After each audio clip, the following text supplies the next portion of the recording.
Hello मेरे प्यारे बच्चों, कैसे हैं आप सभी। आपकी मैम आपका वेलकम करती है इस क्लास में। और आज हम सॉल्व करेंगे एग्जाम्पल नंबर 1 क्लास 10 मैथ से, चैप्टर 1 वास्तविक संख्याओं से। ठीक है, उदाहरण नंबर 1 क्या कह रहा है मेरे प्यारे बाबू क्वेश्चन कि संख्याओं 4 की पावर n पर विचार कीजिए जहां n एक प्राकृत संख्या है।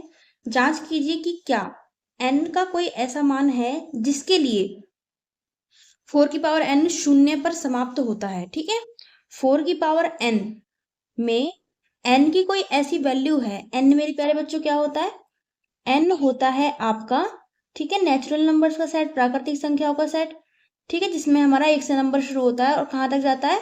अनंत तक जाता है। ठीक है, तो इनमें से कोई ऐसा मान है क्या जिसको यहाँ पे रखने पर ऐसा मान आ जाए मेरे प्यारे बच्चों कि वो 0 पर समाप्त हो। तो ये आपको जांच करनी है। ठीक है, अब इसके लिए आपको 2 स्टेप पता होना चाहिए। चाहे क्वेश्चन आपके सामने 4 की पावर n आ जाए, चाहे 6 की पावर n आ जाए, या 8 की पावर n आ जाए। तो इसके लिए आपको क्या पता होना चाहिए? इसके लिए आपको पता होना चाहिए नंबर 1 स्टेप। इसके 2 स्टेप्स हैं। ठीक है, कि जिस नंबर को आप चेक कर रहे हो कि 0 पर ये समाप्त होगा नहीं होगा। ठीक है, तो ये जो नंबर है ना जिसको आप चेक कर रहे हो, वो एक तो 5 से डिविजिबल होना चाहिए पूरा पूरा। ठीक है, पूरा पूरा कटना चाहिए, पूरा पूरा विभाजित होना चाहिए। ठीक है, अब पूरा पूरा विभाजित होने के लिए क्या चाहिए कि जो उसके अभाज्य गुणनखंड है, ठीक है, जिसको आप चेक कर रहे हो, उसके अंदर 5 आना मस्ट है, जरूरी है। ठीक है, तभी वो माना जाएगा कि वो पूरा 5 से विभाजित है। ठीक है, और तभी वो माना जाएगा कि वो 0 से वो नंबर एंड हो रहा है, खत्म हो रहा है, समाप्त हो रहा है। ठीक है बच्चों, इसके 2 स्टेप हैं। ठीक है, तो अब मेरे प्यारे बाबू, ठीक है, अब इसकी आप एक्सप्लेनेशन देखिए, इसको आप लिख के कैसे बताएंगे। ठीक है, और देखो जैसे हमारा ये वाला क्वेश्चन है, तो 4 की पावर n का जब आप अंक गणित की आधारभूत प्रमेय के अनुसार इसके अभाज्य गुणनखंड करते हैं, क्योंकि जो अंक गणित की आधारभूत प्रमेय वही तो हमें सिखाती है। देखिए एक बार इस प्रमेय को भी आप अच्छे से समझिए कि अंक गणित की आधारभूत प्रमेय ही हमको बताती है कि किसी भाज्य संख्या को अभाज्य संख्या के गुणनफल के रूप में व्यक्त किया जा सकता है। ठीक है, जैसे हमारा क्वेश्चन 4 की पावर n है, तो इसके हमने फैक्टर निकाले। ठीक है, फैक्टर कैसे? एलसीएम वाले मेथड से ही। ठीक है, 2 से 2 टाइम्स कटा, ये 2 से 1 टाइम कट गया। तो ये तो मेरे प्यारे बाबू है एक भाज्य संख्या, और ये क्या है? हमारी एक अभाज्य संख्याएं हैं। ठीक है, दोनों अभाज्य संख्याएं हैं। तो हम किसी भाज्य संख्या को अभाज्य संख्या के गुणनफल के रूप में लिख सकते हैं। ठीक है, अंकगणित की आधारभूत प्रमेय हमको ये बताती है, और इसको आपको इंडिकेट करना पड़ेगा अपनी एक्सप्लेनेशन देते वक्त। ठीक है, इसको आपको मेंशन करना पड़ेगा, इसको आपको दिखाना पड़ेगा। ठीक है, अब आती है बारी कि आप इस एग्जाम्पल को, ठीक है, इसकी व्याख्या करेंगे कैसे। इसको ना, जो मैंने पॉइंट्स आपको समझाए यहाँ पे, इनको आप अच्छी तरीके से लिखेंगे कैसे। ठीक है, तो इसकी एक्सप्लेनेशन आप ऐसे देंगे मेरे प्यारे बच्चों कि किसी n के लिए, है ना, n के किसी मान के लिए 4 की पावर n शून्य पर समाप्त होगी। ठीक है, अगर वो नंबर शून्य पर समाप्त होगा n के किसी मान के लिए, तो क्या होना चाहिए? 5 से वो विभाजित होना, जैसे कि मैंने आपको बताया 5 से विभाजित होना चाहिए वो नंबर। और 4 की पावर n के अभाज्य गुणनखंड में अभाज्य संख्या 5 आनी चाहिए, तभी तो माना जाएगा कि वो 5 से पूरा पूरा विभाजित है। ठीक है, वह संभव नहीं है। ठीक है, क्योंकि 4 की पावर n के जब हम अभाज्य गुणनखंड निकालेंगे, ठीक है, जैसे मैंने आपको बताया था अभी अभी, ठीक है, अभाज्य गुणनखंड जब आप ज्ञात करेंगे इस एलसीएम वाले मेथड से मेरे प्यारे बाबू, ठीक है, तो 2 into 2 आएगा। ठीक है, जो कि मैंने यहाँ पे लिखा, यहाँ पे लिखा।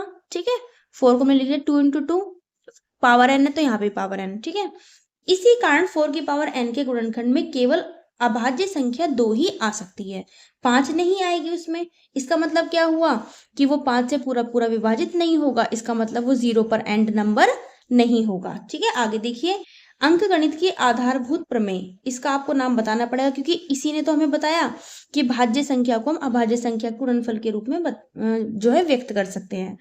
तो ये हमें निश्चित कराती है 4 की पावर n के गुणनखंड में 2 के अतिरिक्त कोई और अभाज्य गुणनखंड नहीं आएगा। ठीक है, इसलिए ऐसी कोई संख्या n नहीं है, ठीक है, n के किसी भी मान के लिए हमारा 4 की पावर n अंक 0 पर समाप्त नहीं होगा। ठीक है, आगे मेरी बात मेरे बच्चों प्यारे समझ में। ठीक है, यहाँ पे 6 की पावर n हो या 8 की पावर n हो, कुछ भी हो, आपको सेम टू सेम ऐसे ही एक्सप्लेनेशन देनी है। बस बदलाव कहाँ पे आएगा? जब आप फैक्टर्स दिखाएंगे। अगर बाई चांस यहाँ पे 6 होता तो आप 2 into 3 दिखाते, 5 फिर भी नहीं आता उसके अंदर।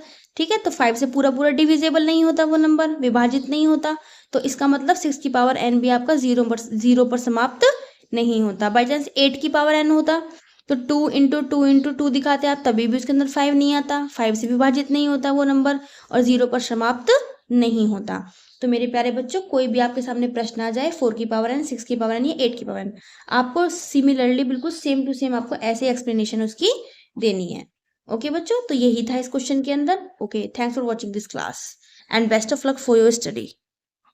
हेलो मेरे प्यारे स्टूडेंट्स, आपका वेलकम है इस क्लास में और आज हम इसमें सॉल्व करेंगे क्वेश्चन नंबर, ठीक है, 2।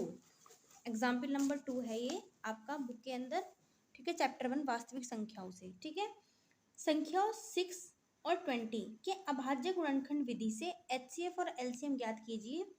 ठीक है मेरे प्यारे बाबू, अब देखते हैं हम इसकी एक्सप्लेनेशन। ठीक है, चलिए लेट अस स्टार्ट। तो मेरे प्यारे बच्चों, अभाज्य गुणनखंड विधि से हमें निकालने हैं, तो सबसे पहले हमें अभाज्य गुणनखंड दोनों के ज्ञात करने होंगे। ठीक है, दोनों ही भाज्य संख्याएं हैं, अभाज्य गुणनखंड के रूप में हम इन्हें लिख सकते हैं। हमारी अंकगणित की आधारभूत प्रमेय हमें यही तो बताती है। अगर आपने अंकगणित की आधारभूत प्रमेय की एक्सप्लेनेशन नहीं देखी है तो आप मेरी इंट्रोडक्शन क्लास में जाके देख सकते हैं। ठीक है स्टूडेंट्स, तो सबसे पहले चलो 6 के हम करते हैं।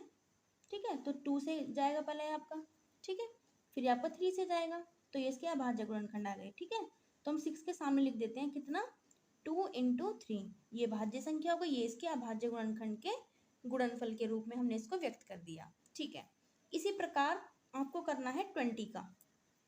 ठीक है, 20 का कर लेते हैं हम। 2 से जाएगा ये 10 टाइम्स, 2 से जाएगा ये आपका 5 टाइम्स और 5 से जाएगा ये 1 टाइम। ठीक है, तो इसी प्रकार हम 20 के भी अभाज्य गुणनखंड लिख देते हैं, 2 × 5। ठीक है, अब इनको हम पावर के फॉर्म में लिख लेते हैं। 2 तो एक बार है तो 2 की पावर हम 1 लिख सकते हैं यहाँ पे। 3 भी 1 टाइम है इसके अंदर, ठीक है, इसके फैक्टर्स के अंदर, तो ये भी इसको हम 1 टाइम लिखेंगे। यहाँ पे आपका 20 के गुणनखंड में देखें तो जो आपका 2 है वो 2 टाइम्स है, तो इसको लिख सकते हैं हम 2 की पावर 2 × 5 की पावर 1।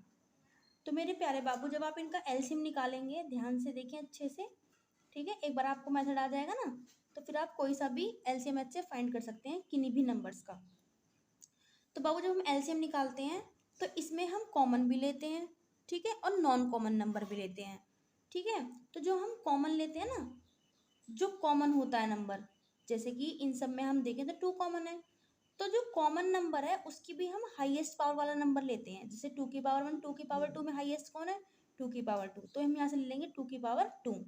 ठीक है, और जो नॉन कॉमन नंबर है वो तो एक एक बार ही होंगे, सिंपल सी बात है, तो उनको हम वैसे का वैसे लिख लेंगे। ठीक है, तो मेरे प्यारे बाबू क्या होता है, ये मैं यहाँ पे लिख देती हूँ। जो उभयनिष्ठ नंबर होता है, उभयनिष्ठ संख्या जो आपकी होती है, ठीक है, उसकी आप लेंगे उच्चतम घात। क्या लेंगे आप, उच्चतम घात, यानी कि हाईएस्ट पावर। ठीक है, और जो आपका उभयनिष्ठ नंबर नहीं है, ठीक है, वो ले लेंगे आप, फिर गुणा करेंगे किसकी, जो उभयनिष्ठ आपके नंबर नहीं है, यानी कि फिर आप लेंगे आप जो नंबर, जो संख्या उभयनिष्ठ नहीं है, वो तो एक बार ही होती है। ठीक है, मतलब 1 टाइम होती है, तो उनको हम ऐसे का ऐसे उठा के रख लेते हैं और फिर दोनों की मल्टीप्लाई कर देते हैं, मतलब जितने भी नंबर्स आपके आते हैं उभयनिष्ठ संख्या नहीं होती है। ठीक है, नहीं होते, तो दोनों का गुणनफल होता है हमारा एलसीएम। तो मेरे पहले बाबू 2 की पावर 2 क्या होता है, 2 2 4, ठीक है, इंटू 3 × 5, तो कितना आएगा ये, 4 3 12, 12 5 60, तो हमारा एलसीएम कितना आ गया मेरे प्यारे बाबू, 60। तो 60 ही इनका एलसीएम दोनों नंबर्स का होगा।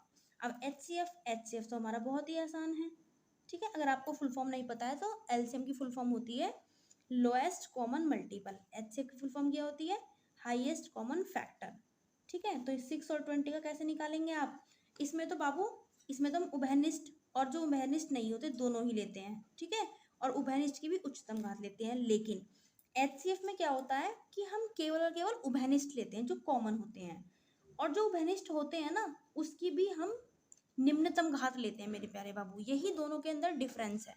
ठीक है, क्या होता है, जो कॉमन है उसकी भी हम निम्नतम घात लेंगे और जो उभयनिष्ठ नहीं है उनको हम लेते ही नहीं है। ठीक है, तो निम्नतम कौन है, 2 की पावर 1 हुआ।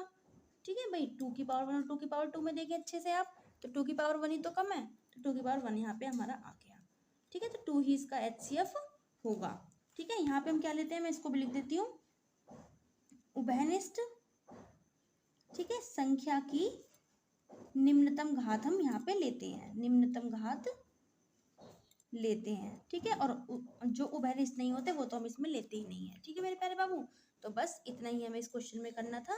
ठीक है, क्वेश्चंस की बार बार प्रैक्टिस कीजिए कॉन्सेप्ट को अच्छे से समझ के। जैसे कि एलसीएम निकला तो इसके लिए क्या हमारे लिए क्या ज़रूरी था, हमने क्या क्या लेते हैं। ठीक है, एचसीएफ निकला तो उसका स्टेटमेंट क्या है, कथन क्या है, कैसे हम निकालते हैं, समझकर अच्छे से कॉन्सेप्ट को फिर 1 से 2 बार उसे प्रैक्टिस करें लिख लिख के। ठीक है students, okay, best wishes for your study and thanks for watching this class.